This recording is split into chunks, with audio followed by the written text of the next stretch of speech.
Jornada de multieventos académico y cultural. Sábado 4 de diciembre a partir de las 8 horas en la Casa del Maestro, Avenida José Félix Bogado, casi General Caballero, San Ignacio, Misiones. Acto de graduación de alumnos del Profesorado de Lengua Guaraní del Ateneo de Lengua y Cultura Regional San Ignacio, Misiones. Lanzamiento del libro bilingüe Inspiración de Amalia Paola Fretes, con presencia del magíster Nelson Rubén Zarza, editor del libro. Taller de Lingüística Guaraní dirigido a estudiantes, docentes e interesados en general, a cargo del Dr. David Galeano Olivera, director general del Instituto de Educación Superior Ateneo de Lengua y Cultura Guaraní.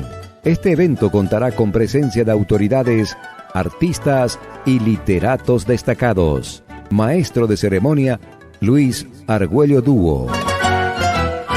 Pepirú irungüera ñe pona haipurera y jujara. Peñija aroyo aiteta.